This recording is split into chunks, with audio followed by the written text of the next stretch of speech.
फिर से स्वागत है।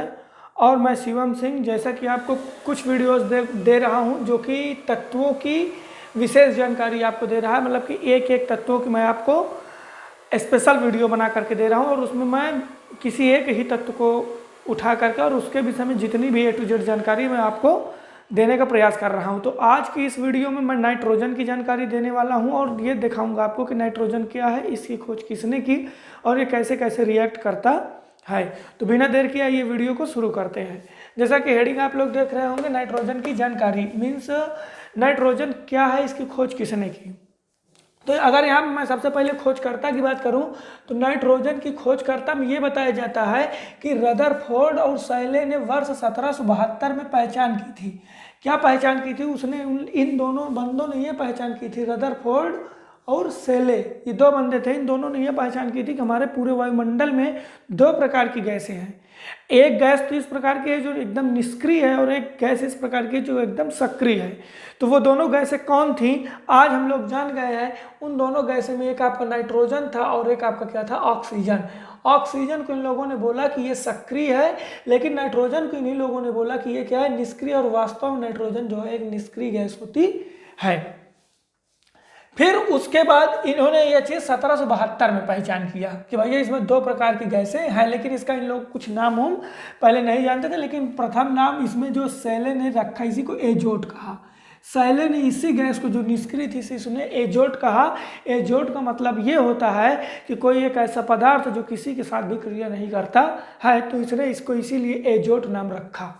लेकिन 1790 ईस्वी में 1790 ईस्वी में अगर 72 में 8 जोड़ो तो 80 और 10 और जोड़ दो तो 90 मीन्स ठीक इसके 18 साल बाद, पहचान करने के ठीक 18 साल बाद एक वैज्ञानिक आप कहते हैं सप्टाल जी, और ये सप्टाल जी इसको जो है 1790 में नाम देते हैं नाइट्रोजन। तो इसका मतलब नाइट्रोजन गैस की नाइट्रोजन नाम किसने रखा? सप्टाल। एक नंबर का आपका क्वेश्चन तैयार हो गया। सबसे पहले पहचान किसने की? रदरफोर्ड सैले ने 1772 ईस्वी में, और 1790 में आकर के सप्टाल ने आपको क्या कर दिया, इसका नाइट्रोजन नाम रख दिया। उसके बाद बाकी चीज़ें देखें तो इसका चिन्ह नाइट्रोजन का हम लोग क्या यूज करते हैं, नाइट्रोजन, चूंकि इसका अंग्रेजी नाम है नाइट्रोजन, तो नाइट्रोजन इसका अंग्रेजी नाम है, तो इसके पहले अक्षर यन से हम लोग इसका नाम डिनोट करते हैं, इसलिए इसे हम लोग यन से डिनोट करते हैं। इसका आणविक यौगिक क्या है? तो इसका आणविक यौगिक यन है। मतलब अगर इसके दो परमाणु आपस में मिल जाए, इसके दो परमाणु इस तरह आपस में मिल जाए तो इसका एक अणु बन जाता है। इसके आणविक यौगिक को हम लोग N2 कहते हैं। मतलब इसके दो परमाणुओं का एक यौगिक बनता है, इसका अणु कहलाता है। इसका परमाणु भार कितना है? तो 14। क्यों इसका परमाणु भार 14? क्योंकि इसके अंदर 7 न्यूट्रॉन और प्लस 7 ही प्रोटॉन है। तो 7 7 14, क्योंकि हम लोग न्यूट्रॉन और प्रोटॉन की संख्या को जोड़ करके ही किसी भी परमाणु का भार निकालते हैं। तो 7 न्यूट्रॉन 7 प्रोटॉन, तो इसलिए इसका जो परमाणु भार है वो कितना हो गया? 14। अगर मैं इलेक्ट्रॉनों की संख्या की बात करूं तो इसके अंदर इलेक्ट्रॉन की संख्या कितनी है? 7। याद रखिएगा, इलेक्ट्रॉन की संख्या कितनी है? 7। प्रोटॉन की संख्या कितनी है? 7। न्यूट्रॉन की संख्या कितनी है? 7। अब चूंकि प्रोटॉन की संख्या 7, तो इसलिए इसका परमाणु क्रमांक भी कितना होगा? 7। इसका मतलब ये पीरियोडिक टेबल में 7वें नंबर पर रखा हुआ है। इसके अंदर इलेक्ट्रॉन, प्रोटॉन, न्यूट्रॉन और इसका परमाणु क्रमांक ये सब कुछ क्या है? 7 7 7 7। उसके बाद अगर हम लोग बात करें भौतिक अवस्था की, तो इसकी भौतिक अवस्था गैस है। इसकी भौतिक अवस्था क्या है? गैस है, क्योंकि लिक्विड होने के लिए इसको जो है हम लोगों को -200 डिग्री सेल्सियस तक का टेम्परेचर करना पड़ेगा, तब जाकर के ये लिक्विड फॉर्म में बनता है। तो -200 डिग्री सेल्सियस का टेम्परेचर हमारे धरती पे कहीं नहीं मौजूद है, तो इसलिए हमारी धरती पे हमको जो है गैस के फॉर्म में बनता है। और अगर हम आर्टिफिशियल तरीके से -200 डिग्री सेल्सियस का टेम्परेचर कर ले तो ये हमको लिक्विड फॉर्म में भी मिल जाता है। इसका लिक्विड फॉर्म देखने के लिए आप लोगों को क्या करना होगा कि ये जो बायोस के डॉक्टर आते हैं, मीन्स ये जो जानवरों के डॉक्टर होते हैं, ये जानवरों के डॉक्टर जो वो होता है, सीमन होता है मतलब कि बैल का, तो उसे ये लोग जो है नाइट्रोजन गैस में ही रखते हैं, क्योंकि नाइट्रोजन गैस में रखने के बाद वो खराब नहीं होती है। तो वो जो एक इस तरह का उनके पास नहीं डिब्बा बना रहता है, कुछ इस तरह का बना होता है, और उसमें से ढक्कन जब खोलते हैं तो गैस गैस गैस निकलने लगती है। तो इसमें जो भरा होता है वो N2 ही भरा होता है, नाइट्रोजन होता है, लेकिन लिक्विड फॉर्म में भरा होता है। और जैसे उसको खोलते हैं तो बाहर की गर्मी से वो वाइब्रेट होकर भाप के रूप में बाहर निकलने लगता है। उसके बाद अगर हम लोग इसकी भौतिक अवस्था की बात करें तो मैंने बताया ना, इसकी भौतिक अवस्था क्या है? गैस है। ये हमको आप लोगों को गैस की अवस्था में मिलेगा।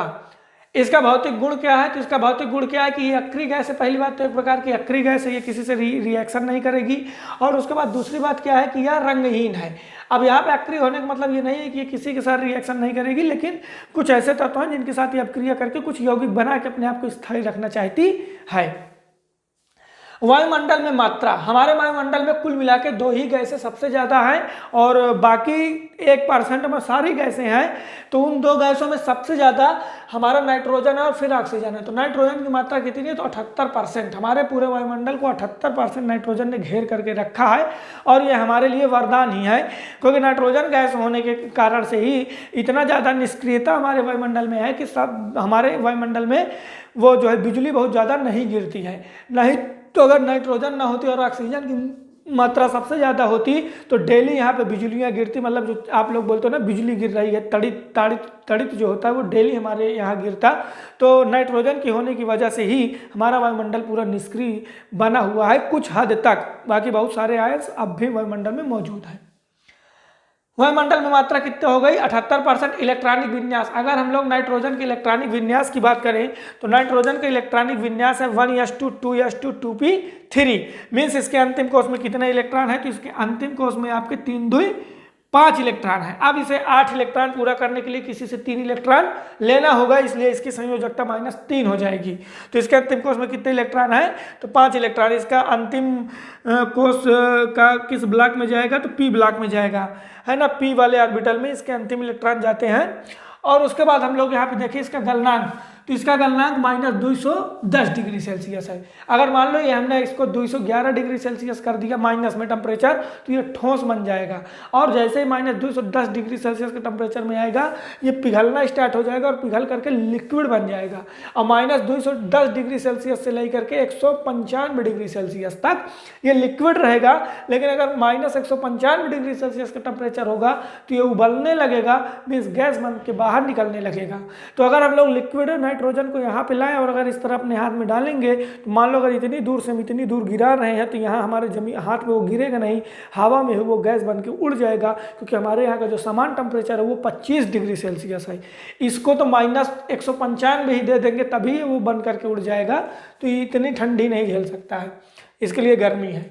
घनत्व, इसका जो घनत्व होता है वो 1.25 ग्राम प्रति लीटर होता है। मान लो अगर हम लोग 1 लीटर गैस लिए हैं या 1 लीटर के डिब्बे में इस गैस को भरे 1.25 भरेंगे तो ये पूरा 1 लीटर इस एरिया को घेर लेगा। या हम लोग ये कहें कि अगर हम लोगों के पास 1 लीटर गैस हो, वायु हो, तो उस वायु में 1.25 ग्राम जो होगा वो क्या होगा? नाइट्रोजन होगा। ये इसका घनत्व है।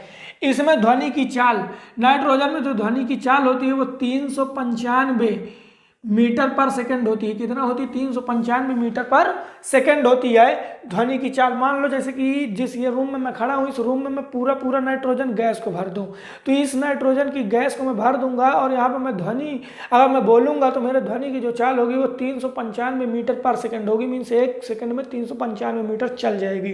हमारा पूरा वायुमंडल किसका है? नाइट्रोजन का है। तो हम लोग अब ये कह सकते हैं कि हमारे वायुमंडल में जो ध्वनि की चाल होती है वो 395 मीटर पर सेकंड होती है। उसके बाद यहाँ पे हम लोग देखें इसमें ध्वनि की चाल हम लोगों ने देख लिया। समस्थानिक, इसके 3 समस्थानिक होते हैं, नाइट्रोजन 13, नाइट्रोजन 14, नाइट्रोजन 15, और इन तीनों का अपना अलग अलग प्रकार का काम होता है।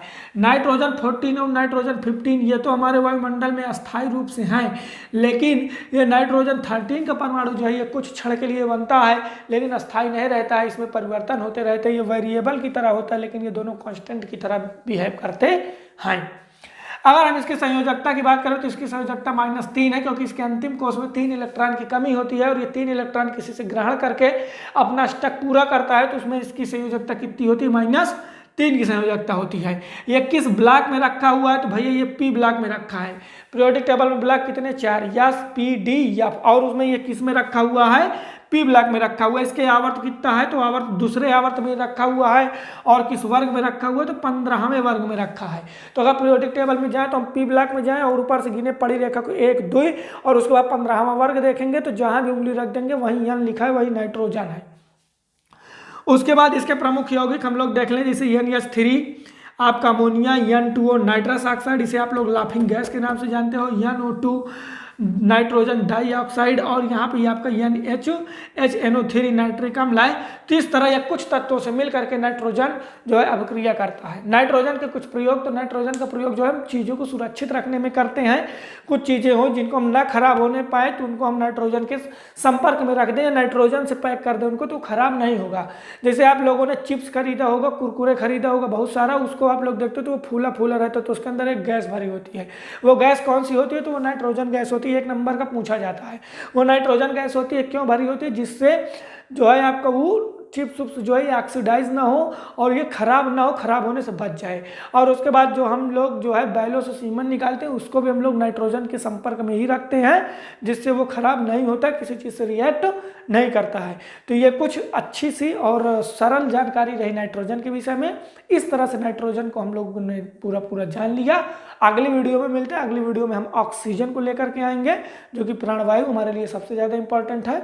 तो डियर मिलते हैं अगली वीडियो में। अगर ये वीडियो अच्छी लगी हो तो लाइक करना मत भूलिएगा, सब्सक्राइब कर दीजिएगा और वीडियो को शेयर भी करिएगा। थैंक्स गाइज, मिलते हैं अगली वीडियो में।